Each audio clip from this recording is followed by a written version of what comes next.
Oke, sekarang kita lanjut ke bab 2 dari materi kesetimbangan.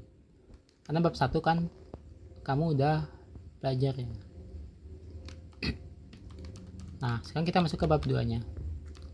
Jadi, di bab 2 itu kita akan belajar beberapa diagram-diagram.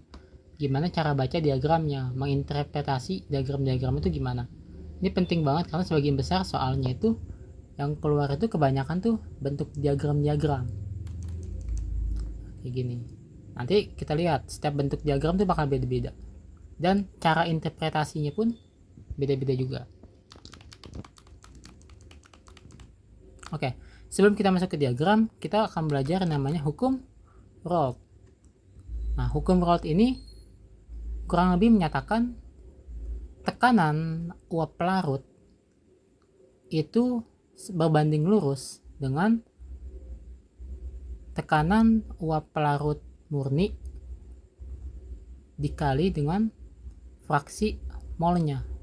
Nah, jadi tekanan uap pelarut sama dengan tekanan uap murni dikali dengan fraksinya.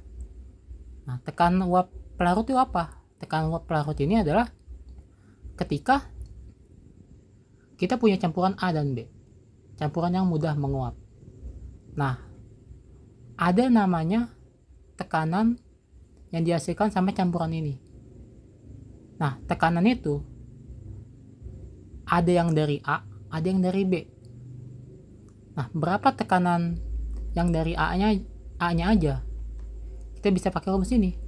Tekanan uap fraksi mol dikali tekanan murni. Nah, tekanan murninya apa? Tekanan murninya itu ketika di komposisi yang sama, isinya itu cuma A aja. Nah, tekanannya berapa? Kalau tekanannya A aja, tanpa campuran B-nya. Nah, itu namanya tekanan murni. Tekanan pelarut murni. Jadi tekanan yang dimiliki A dalam suatu campuran sama dengan fraksi mol A dalam campuran ini dikali dengan tekanan yang ada, semisal yang ada A-nya aja, tekanan uap murninya, murni A aja. Nah, yang B berapa tekanan uap yang B dalam campuran? Sama aja rumusnya, tinggal kita ganti A-nya sama B. Tekanan uap B itu adalah fraksi mol B dalam campuran dikali tekanan uap murni si B-nya. Gitu. Nah, sekarang kita lihat ada yang namanya hukum Dalton. Nah, hukum Dalton ini apa?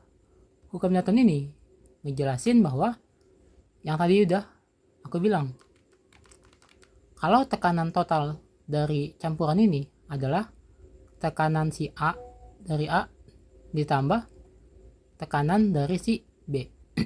Jadi hukum Dalton ini menyatakan tekanan total adalah tekanan A ditambah tekanan si B. Nah, atau rumus lainnya itu kayak gini. Nah, ini dari mana? Kalau tekanan A itu kan rumusnya itu XA dikali P bintang A. Ini yang tadi di atas. Kalau B itu XB dikali P bintang B. Nah, nanti kita bisa ubah bentuk jadi kayak gini. Nah, asal dari mana? Asal tuh kalau kamu pengen tahu itu asal dari sini. Gini. Nah, jadi kan karena XA dikali P bintang A tambah XB kali P bintang B, karena XB ini sama dengan 1 dikurang XA, karena fraksi mol kan. Jadi fraksi mol B itu kan 1 dikurang fraksi mol A. Nah, kamu bisa ganti XB nya di sini. Nanti kita kali pelangi dapat kayak gini. Dapat kita ubah-ubah hasilnya tuh nanti kayak gini, sesuai dengan yang ada di sini.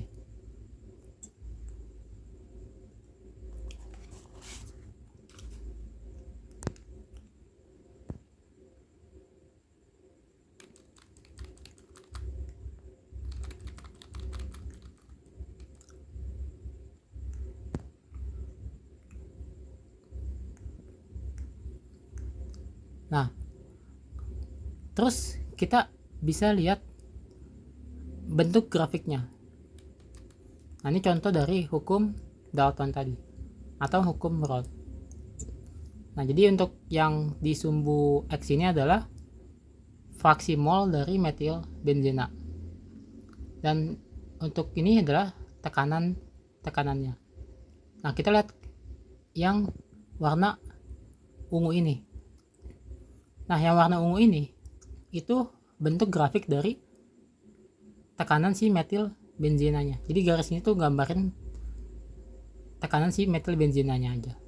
Nah, semakin banyak fraksi mol metil benzena, itu tekanan si metil benzena akan meningkat. Nah, kenapa? Karena ya balik lagi ke rumus yang tadi. Nah, ke rumus yang ini. Jadi kalau misalnya semakin banyak fraksi mol si metil benzena, maka tekanannya itu bakal semakin besar, jadi meningkat. Nah, kenapa yang benzena itu malah turun? Karena semakin banyak fraksi mol si metil benzena kan otomatis fraksi mol si benzena kan berkurang kan, karena fraksi mol si A ditambah fraksi mol B itu kan 1 ya. 1. Jadi misal fraksi mol A nya itu ada 0,1. Jadi kan fraksi mol B nya itu ada 0,9. Kalau misalnya fraksi mol A nya itu ada 0,4, fraksi mol B nya itu ada 0,6. Jadi kan otomatis kalau misalnya si A nya itu meningkat jadi 0,1 ke 0,4, B nya justru turun ke 0,6. Jadi makanya tekanan si B ini bakal turun kalau si fraksi mol A nya itu meningkat gitu.